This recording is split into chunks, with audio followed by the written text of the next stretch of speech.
Opa, e aí? Eu sou o Felipe, estou no primeiro ano do ensino médio e estudo no Colégio da Mirar. Hoje eu vou falar sobre a Idade Moderna e a Idade Contemporânea. Bom, o que é a Idade Moderna? Idade Moderna é o período entre as idades média e contemporânea, tendo início em 1453 com a tomada de Constantinopla pelos turco-otomanos e a consequente queda do Império Bizantino, e se estendendo até 1789, terminando no início da Revolução Francesa.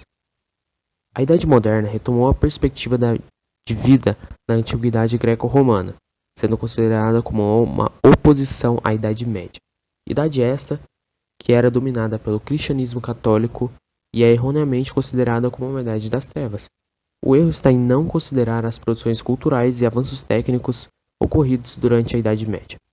A oposição da Idade Moderna à Idade Média pode ser entendida a partir da observação das grandes mudanças ocorridas no período. Foi na Idade Moderna que países como Portugal e Espanha iniciaram as grandes navegações e a colonização do continente africano e do recém-descoberto continente americano. As ciências avançaram muito no período do Renascimento científico: astronomia, engenharia, matemática, anatomia, biologia, etc. A produção artística do período foi muito rica, seja com o renascimento cultural e a retomada da cultura greco-romana, o humanismo, principalmente entre os séculos XV e XVI, ou seja com os iluministas do século XVIII, que apresentaram novas formas filosóficas, científicas e políticas de se interpretar o mundo. No campo religioso, a principal mudança ocorrida em relação à Idade Média ocorreu com a Reforma Protestante de Martinho Lutero, iniciada no século XVI e que impactou profundamente e permanentemente o mundo cristão ocidental. No âmbito político e econômico, a Idade Moderna caracterizou-se pela criação dos Estados modernos por meio da aliança entre reis e burgueses, sendo estes estados monarquias nacionais com estruturas políticas e administrativas centralizadas no rei. Foi também um período de transição do feudalismo para o capitalismo. A conduta econômica da época foi o mercantilismo, prática que visava o fortalecimento do Estado e da burguesia. No final do século XVIII, o movimento iluminista contestava os regimes absolutistas europeus, tendo influenciado diretamente a Revolução Francesa. Agora eu vou falar um pouquinho sobre a Idade Contemporânea. Bom, com seu início marcado em 1789, com a queda da Bastilha no início da Revolução Francesa, e se estendendo até os dias atuais, a Idade Contemporânea carrega fatos e acontecimentos da história que moldaram a nossa sociedade atual. No final do século XVIII, iniciou-se a Revolução Francesa, que representou a chegada dos burgueses ao poder e colocou fim na hegemonia antes detida pela nobreza aristocrática. A burguesia no poder foi responsável pela criação de uma configuração política republicana, constitucional, representativa, defensora da propriedade e com forças militares profissionais. Com a primeira Revolução Industrial ocorrendo entre o final do século XVIII e a primeira metade do século XIX, o capitalismo foi se consolidando como uma forma de organização econômica em todos os continentes, além do fato de que a Revolução Industrial mudou as relações de trabalho, agora baseado no capital e na venda da mão de obra. O neocolonialismo ou imperialismo surgiu no século XIX a partir do desenvolvimento do capitalismo. Nesse mesmo século, as Américas espanhola e portuguesa tornaram-se independentes. Já no século XX, a União das Repúblicas Socialistas Soviéticas surgiu em 1922, consequência da Revolução Russa e da Guerra Civil Russa. A União Soviética contava com um modelo econômico alternativo ao capitalismo.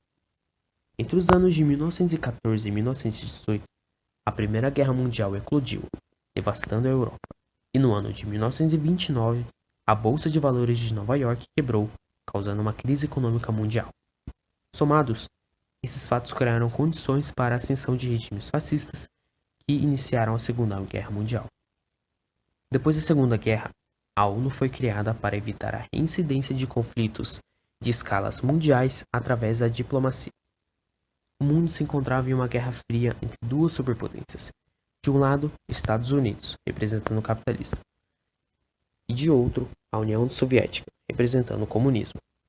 Ambos os países disputavam sua influência pelo mundo. Uma guerra direta entre as nações nunca ocorreu, acontecendo apenas conflitos localizados, como a Guerra da Coreia e a Guerra do Vietnã. A partir da segunda metade do século XX, a economia mundial estava se tornando globalizada. Nos últimos anos do século XX, houve uma grande distensão entre as superpotências. Em 1989, a queda do Muro de Berlim representou o fim da divisão entre capitalistas e comunistas.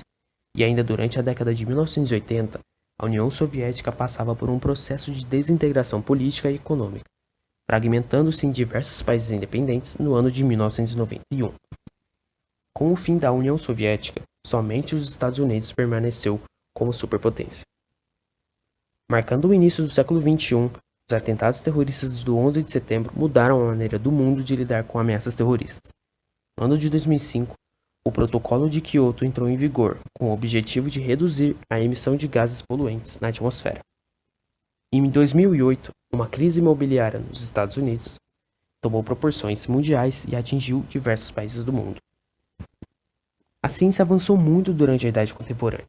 O avanço da medicina proporcionou aumentos significativos da expectativa de vida e da qualidade de vida das pessoas. As inovações tecnológicas tornaram a vida mais confortável. Porém, avanços tecnológicos também foram empregados na área militar, resultando em armamentos cada vez mais letais, como as bombas atômicas. Fala pessoal, como vocês estão? Hoje eu tô aqui para falar um pouco sobre Brasil República, espero que gostem, vamos lá. Bom, primeiramente nós vamos começar falando sobre República Velha. A República Velha foi dividida em dois períodos, sendo o primeiro período a República da Espada, de 1889 a 1894. A República da Espada ela começou com Deodoro da Fonseca, que deu um golpe militar em Dom Pedro II. Esse golpe foi chamado de Primeira Revolta Armada. Com esse golpe, Deodoro da Fonseca colocou os militares no poder. Porém, a política e a economia estavam muito instáveis por causa dos eventos ocorridos no Segundo Império, e a moeda ela também foi desvalorizada por causa de uma alta produção de papel moeda. Nesse período também foram criados os símbolos republicanos, como por exemplo o hino nacional, a bandeira e os monumentos. Também foi criada a Constituição de 1891, que dizia que o Estado devia ser laico e que o voto devia ser aberto e universal. Algum tempo depois, Floriano Peixoto toma o poder, também com um golpe militar chamado de Segunda Revolta Armada. O segundo período da República Velha é chamado República Oligárquica, de 1894 a 1930. Essa república começou com Prudente Moraes. Ele foi o primeiro presidente civil eleito, porém ele foi eleito ilegalmente. A votação foi manipulada por conta de um sistema que existia na época chamado de coronelismo, em que o voto ele era por cabresto, ou seja, existiam os coronéis que comandavam grandes terras e as pessoas viviam nessas terras. Só que para elas poderem viver lá, elas tinham que votar em quem esse coronel quisesse, e ele poderia saber, pois o voto era aberto. Nesse período também foi criada a política do café com leite, entre São Paulo e Minas Gerais, sendo São Paulo a maior economia do país e Minas Gerais tendo a maior força eleitoral, e com essa união eles poderiam controlar o país. Existiu também nessa época um tipo de relação chamada clientelismo entre o presidente e os coronéis. O presidente ele trocava favores com os coronéis. Em troca disso, os coronéis mantinham esse presidente no poder. Durante esse período, o presidente ficava mais de fachada, enquanto os coronéis é que realmente controlavam o país, pois eles tinham toda a riqueza. Um evento muito importante que ocorreu durante a República Oligárquica foi a Guerra dos Canudos, em que a população de Canudos, na Bahia, liderada por Antônio Conselheiro, ela não obedecia e nem pagava impostos, ela vivia de forma meio que clandestina. Então, quando o governo ficou sabendo dessa população, ele mandou o exército para poder dizimá-la. Porém, ela resistiu durante muito tempo e conseguiu vencer diversas batalhas, porém o exército conseguiu dizimá-la depois de muita resistência. Bom, após a República Velha, temos a República Populista. A República Populista contou com diversos ditadores, e eu vou falar agora de alguns mais importantes. Eurico Gaspar Dutra ficou no poder de 1946 a 1951. Ele se uniu aos Estados Unidos por influência da Guerra Fria que estava acontecendo no momento. Ele tinha um ideal liberal e democrático, entre aspas. Um dos planos mais importantes de Dutra foi o Plano SALT, em que ele almejava o desenvolvimento na saúde, alimentação, transporte e energia, por isso a sigla SALT. Ele também desenvolveu a rodovia que ligava São Paulo até o Rio de Janeiro, conhecida como Via Dutra. No final, ele acabou prometendo muito e cumprindo pouco, e saiu do poder. Em seguida, temos Getúlio Vargas, de 19 1930 a 1945. Getúlio Vargas era nacionalista. Ele investia muito em empresas estatais, principalmente de petróleo, e foi ele que criou a Petrobras. Ele também criou o Ministério da Indústria, do Trabalho e do Comércio e o Ministério da Educação e Saúde. Vargas criou a Constituição de 1934, em que garantia o voto secreto universal e o voto feminino.